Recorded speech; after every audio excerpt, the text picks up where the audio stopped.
Business with a servant's heart. Welcome to the podcast. Business with a servant's heart. Listen to the podcast. We're all about to talk on life. Our guest will share his life story. We want you to success in life. We're ready and we will start shortly. We're gonna talk on life. We're gonna talk on business. You're gonna shine bright. We are gonna witness. Business with a servant's heart. Welcome to the podcast. Business with a servant's heart. Listen to the podcast.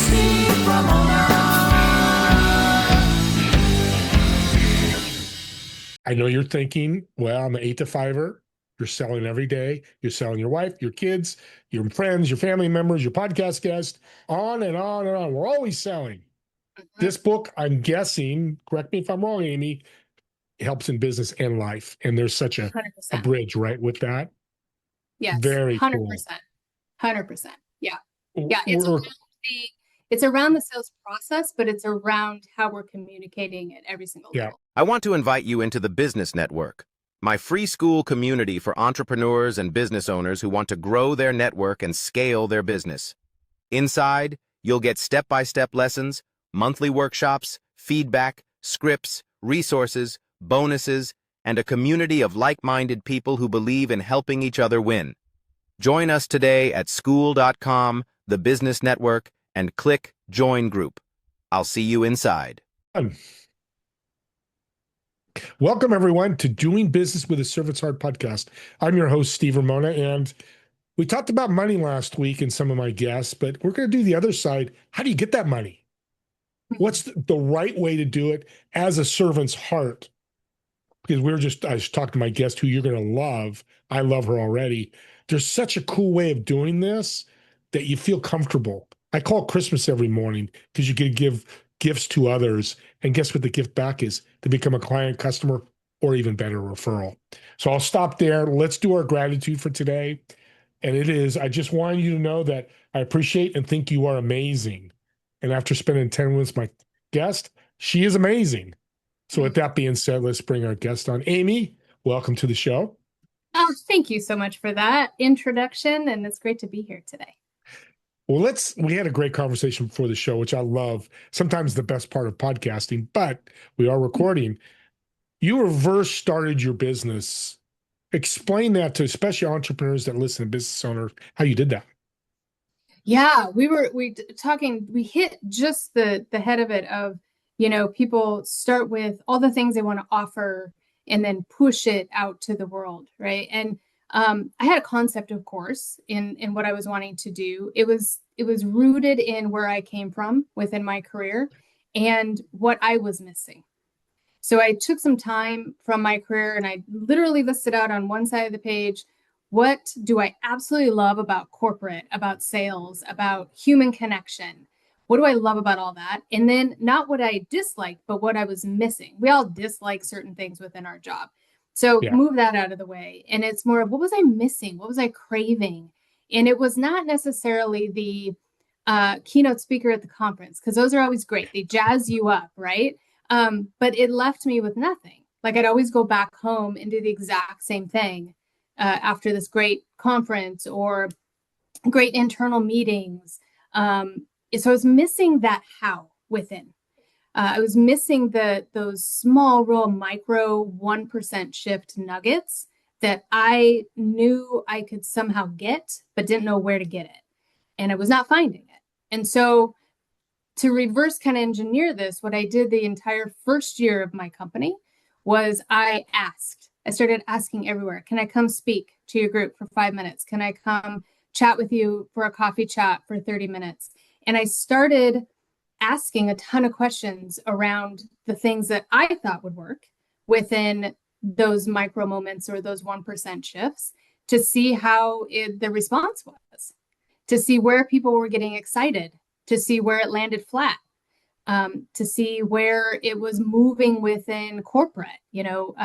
Some of those people were in corporate companies. So asking, how would this fit within your corporate line? would this work as something for someone to come in and consult about this? How do you see the value of this? Would this impact you?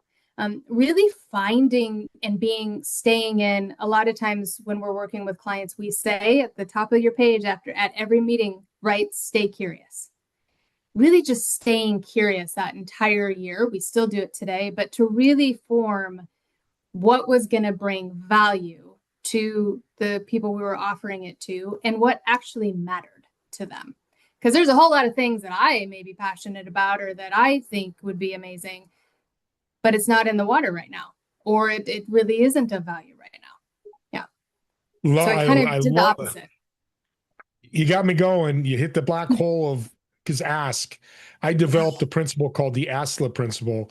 An audience, write this down, ASLA, ask, shut up, listen, ask. It's exactly what you did. You asked, you shut up, you listen, and ask more curious. And I love be curious. Write that down, audience. I'm going to educate you guys today, or she is, and I'm going to replay it. Is that curious? Because you're so successful now because of that, right? Yeah. I love that acronym. We call it the Ask 3. So don't solution until you ask 3. So you get to ask, you get to listen, then you got to ask again, then you get to listen again, keep going, and don't solution, don't come up with. There's so many times, working with clients, and I used to do this in my past too, because we're trained that way, of coming in hot and being like, hi, I have 5 minutes of your time. So I'm going to throw up on you with all of these things. I have no idea if you care about that. I am not credible in the way I'm doing this, because all I'm doing is really giving you an entire book of pages of things that you could possibly use without caring or asking about what matters to you and staying on that. The flip of that too is that what I'm seeing trend is that it's really hard for people to get off of that. So if they have an agenda for a client meeting or even an internal meeting, and they're going through that agenda, they have their beautiful, way too long PowerPoint that they're going to cover today. And then out of left field, the client says, hey, what we're really struggling with is X. And so then they say, oh, yeah, well, we can solution that by blah, blah, blah. And then they go right back to agenda. So really thinking around, how do I stay in that moment, stay curious with asking more, but also not getting off of their topic. If they're settling with something, throw away your agenda, throw away your PowerPoint and sit with them with that. That brings more value, even if you can't offer a full solution. We talked about this a little bit earlier. Even if you can't offer a full solution, somebody that can, refer it out. It's going to come back to you. Be that person that people want to work with. They will come back to you. Yeah. And most of the time they do. And if they don't, that's okay. Because the universe will reward you. I believe in faith, God, or universe, spirit, whatever that is. It sounds like it's happened to you. It's happened to me. You open a can of worms, I'm going to dive right in the worms because you talked about over communicating. Yeah. I love that. How do we solve that? How can the listeners solve that? It's really hard to shut up, right? It's hard. We get excited, I think. It's really hard to get somebody in the room. It's really hard to get somebody to be present these days. So I would flip that on its head and say, you need to be more present. Just because you are talking a lot does not mean you're present or aware. It means that you have an agenda. That agenda, we want to make sure serves everybody in the room. So we need to start, again, pulling way back and listening a lot more. Listening is one of those really interesting things. We work with a lot of teams, and every time we start talking about listening, I say, show of hands, who here feels like they listen well? And about 90% of the room raises their hand. And I will tell everyone right now, you don't listen well. It's really ironic to me that we all think this human nature creature thing that we have, that we are really good at listening, and we are not. We have things, I guarantee you right now, some of you may be listening while you are doing your email or while you are scrolling on your phone. You're not listening with presence or intent.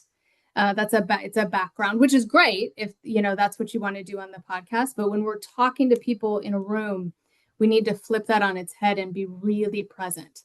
the more present we are, the more we slow down, the more we really want to lean in and make sure that we're taking care of the people that are around us. That's the first thing. And a lot of times we think that that is something that's inherent with us because we're human, and it's not. It's a practiced behavior. All of those people who come with very quiet confidence, not loud, not ego, but just a real strong, quiet confidence, that is a practiced behavior. So really thinking around, looking around the room, those people in your life where you're like, man, they just have that it thing where they can seem to control the environment a little bit.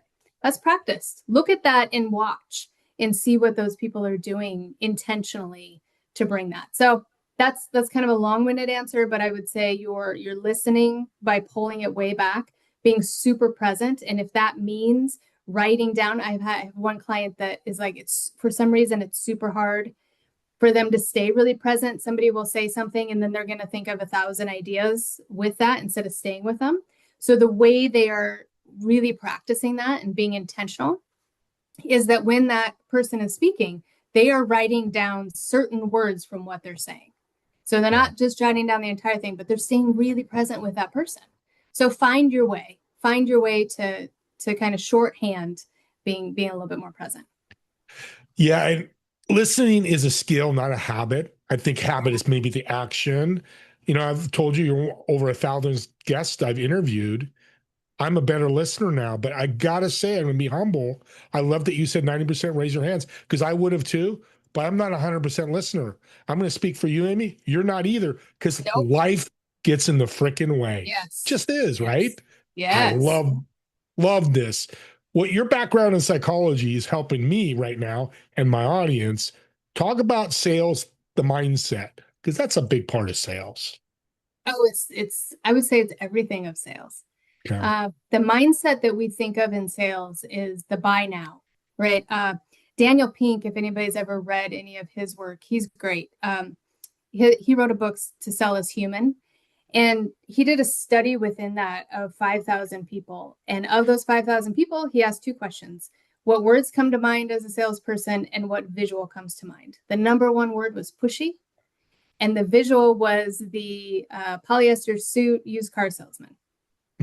We still have this narrative that we hold, right? Of really kind of that, I'm going to date myself, but the door knocker vacuum cleaner person, the Hoover. I just remember it being so, I'm like, how do you carry that from door to door? It's so heavy.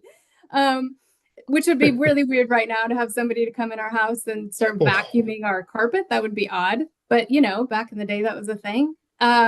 So it really was this buy now thing. What's transitioned and what we don't understand about sales is that it moves as well. So when we're thinking around business changes, products change, concepts change, the humans within it change, we forget that sales techniques and how sales is done changes. We're not educated on that. And so if we think that it's moving forward now, we're thinking of things like we have technology, right? We have all of the things at our fingertips. And as a salesperson now, I don't hold any cards. That's the biggest shift. Before.com, I was the used car salesman that said, tell me what you're looking for. Okay, you're looking for the white car with 4 doors, great gas mileage, right? I have 3 for you. I know which ones you want. So here, pick. Now we can create our own car online, have it delivered to our door, and never work with a salesperson until after the fact when they're trying to sell us the warranty. Right?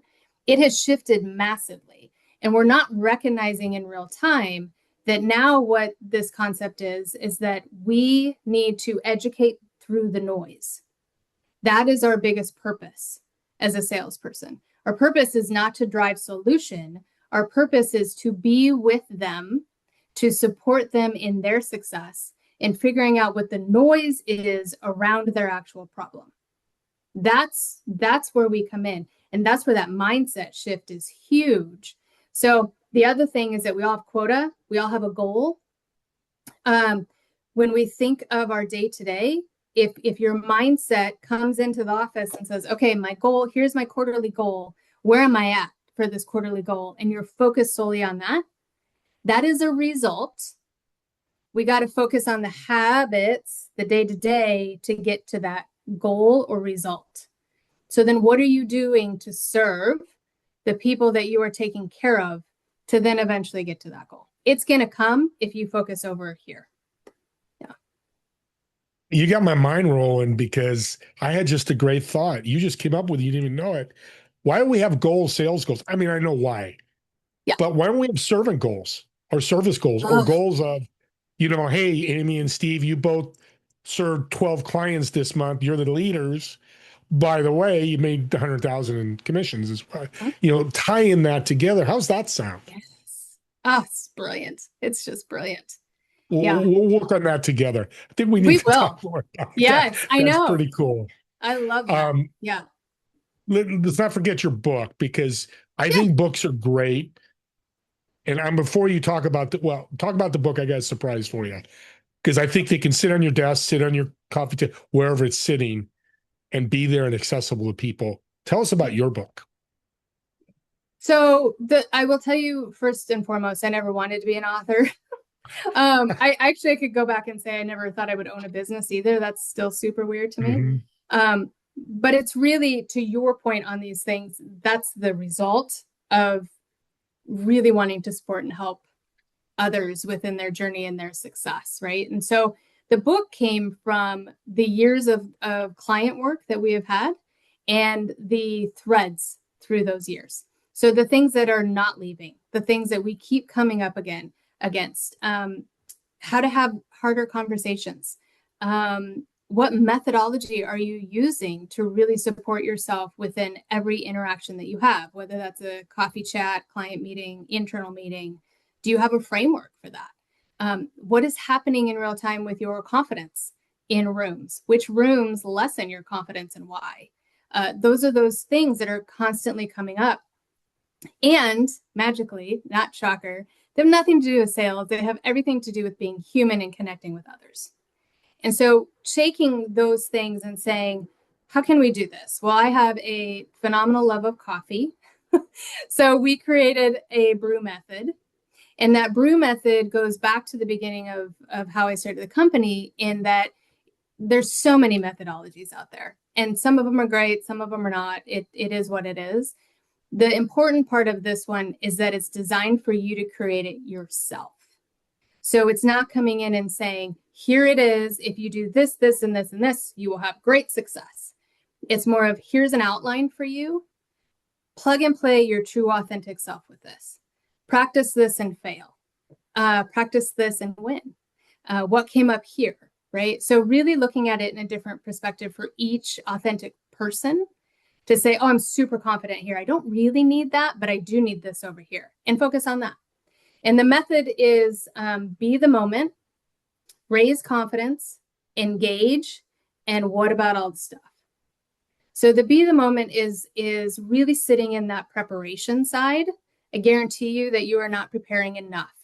And if you do feel like you're preparing enough, then we want to add different aspects of preparation. So an agenda is not a structure in a meeting. Two highly different things. You have been trained to create an agenda. I also want you to look at what the structure of that meeting is. So for example, 71% of meetings are unproductive and inefficient. I guarantee you have led one of those. I know you've been in one, because we all just felt that to our core, right?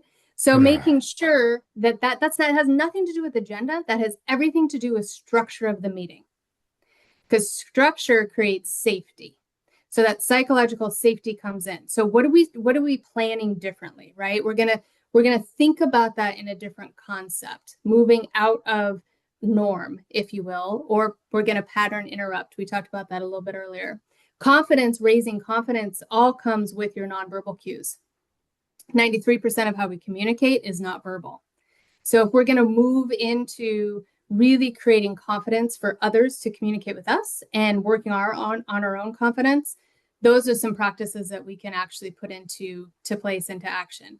And then engage is all around the verbal, the written word, how we are using words that actually diminish us and words that actually sell. There's lots of psychological and stat proof around both of those. And then the last part of that is the what if. I don't know about you, but I've never had a meeting that has gone 100% perfect. So what about the stuff, right? Like, what about the stuff that comes up? And the more you prepare with the other three, the more you're going to be able to really lock in and lean into that and be completely okay with it. So that's really where it goes. And then the rest of the book puts that into motion with every aspect of the sales process for you. Yeah. Very cool, because you're customizing each person's, Yeah. because everybody's different. You're different than me. That's huge. Yep. Okay. I'm going to be an auctioneer. Sold. Yeah. Okay, audience, So- I'm going to give you guys a special gift. If the next 10 of you reach out to Amy and mention this podcast, I'm sending you her book for free. I know you're thinking, well, I'm an 8 to 5er. You're selling every day. You're selling your wife, your kids, your friends, your family members, your podcast guests, on and on and on. We're always selling. This book, I'm guessing, correct me if I'm wrong, Amy, helps in business and life. And there's such a 100%. bridge, right, with that. Yes. Very 100%. cool. 100%. Yeah. Yeah. We're- It's around the sales process, but it's around how we're communicating at every single level. God, this is such a great podcast. We're coming to the end, which is sad. She's going to jump on my TV show. We'll get that out to all of you too as well. Let's end with this. Give my audience and me, especially because I'm the host, I want it, people struggling in sales, a good piece of advice or tip. Give yourself space. So give yourself 5 minutes after every interaction that you have for a week. That sounds like a lot. You will thank yourself for doing it. So after every conversation you have, after every meeting that's been scheduled, give yourself 5 minutes and jot down how you felt about it, what you could have done better, what you're really proud of, what you need more of. And continue to do that for an entire week. And then on a Friday, take an hour, go to a coffee shop, do whatever you need to do to create your space, and look through those notes.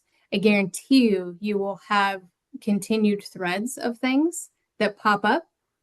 Take those to heart and start putting that into action. Okay, audience, I'm going to do this for you as well. Reach out to Amy or me and give us accountability on that. Do the week and send us a quick email. We'll get her contact information here in a minute and tell us how it went.